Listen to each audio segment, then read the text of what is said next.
Assalamualaikum warahmatullahi wabarakatuh. Waalaikumsalam. Alhamdulillah, alhamdulillahi wa kafa, wassalatu wassalamu ala rasulillahil mustafa wa ala alihi wa sahbihi ahlus siddiq wal wafa. Asyhadu an la ilaha illallah wa asyhadu anna Muhammadan abduhu wa rasuluh, la nabiyya wa la rasula ba'dah. Amma ba'd. Segala puji hanya milik Allah Subhanahu wa taala yang telah dan masih memberikan kita berbagai macam nikmatnya, baik itu nikmat iman, kesehatan, serta hidayah dan taufiknya, sehingga kita masih dapat berkumpul guna melaksanakan salat subuh secara berjamaah. Salawat dan salam juga tak lupa kita kirimkan kepada junjungan kita Nabi Allah Muhammad sallallahu alaihi wasallam. Mudah-mudahan kita termasuk dalam orang-orang yang istiqamah dalam melaksanakan sunnah-sunnah beliau. Jamaah subuh yang insyaallah dimulakan oleh Allah Subhanahu wa taala. Insyaallah pada kesempatan kali ini saya akan menyampaikan sebuah hadis yang saya rasa cukup penting untuk kita ketahui bersama.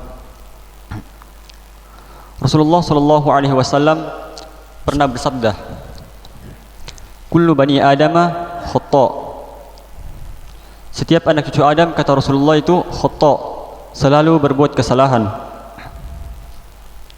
Rasulullah mengabarkan kita bahwa seluruh manusia atau anak cucu Adam itu senantiasa berbuat kesalahan. Bahkan di sini Rasulullah sallallahu alaihi wasallam menggunakan kata khata', yang dimana di dalam kaidah bahasa Arab kata khata'un itu artinya satu kali kesalahan atau satu kesalahan. Tapi jika kata khata'un itu berubah menjadi khata', maka artinya juga berubah menjadi banyak kesalahan atau berulang kali melakukan kesalahan. Sama seperti kata kadzabun, artinya satu kali berbohong. Kalau kata kadzabun itu berubah menjadi kadzab, maka artinya juga berubah menjadi orang yang selalu berbohong atau pembohong. Makanya Rasulullah sallallahu alaihi wasallam di sini menggunakan kata khata' sebagai penegasan bahawa kita ini selalu berbuat salah, jemaah sekalian. Akan tetapi Rasulullah sallallahu alaihi wasallam tidak ingin melihat kita sebagai umatnya pesimis akan dosa-dosa yang telah kita perbuat. Maka Rasulullah sallallahu alaihi wasallam melanjutkan hadisnya, wa khairu khatta'in at-tawwabun. Dan sebaik-baik pendosa, kata Rasulullah, itu at-tawwabun, yang langsung bertobat setelah melakukan dosanya. Yang ingin saya garis bawahi di sini adalah langsung bertobat setelah melakukan dosanya. Mengapa, jemaah sekalian? Karena tidak ada yang mengetahui kapan ajal kita datang menghampiri. Tidak ada yang mengetahui kapan Allah Subhanahu wa taala mengambil nyawa kita, dan tidak ada yang mengetahui kapan Allah Subhanahu wa taala menarik hidayah di hati kita sehingga kita enggan untuk bertobat kepada Allah Subhanahu wa taala. Itulah mengapa Allah Subhanahu wa taala berfirman dalam surah Al-Imran, "Wasari'u ila maghfiratin min rabbikum." Kata Allah, bergegaslah kalian, bersegeralah kalian ila maghfiratin min rabbikum, kepada ampunan Tuhan kalian. Jadi Allah Subhanahu wa taala menyuruh kita, memerintahkan kepada kita untuk bersegera bertaubat kepada Allah Subhanahu wa taala atas dosa-dosa yang telah kita perbuat. Karena itu tadi, jemaah sekalian, tidak ada yang mengetahui kapan ajal kita menghampiri. Maka selagi ada kesempatan, maka gunakanlah kesempatan tersebut untuk senantiasa bertobat kepada Allah Subhanahu wa taala. Apalagi kita sekarang berada di bulan suci Ramadan, bulan yang penuh rahmat dan maghfirah.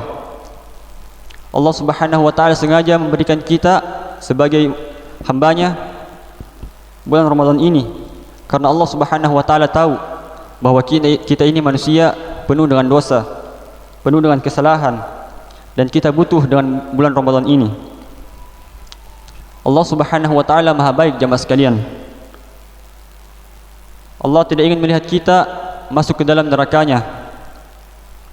Makanya Allah Subhanahu wa taala menurunkan bulan Ramadan sebagai tempat untuk menyucikan diri kita.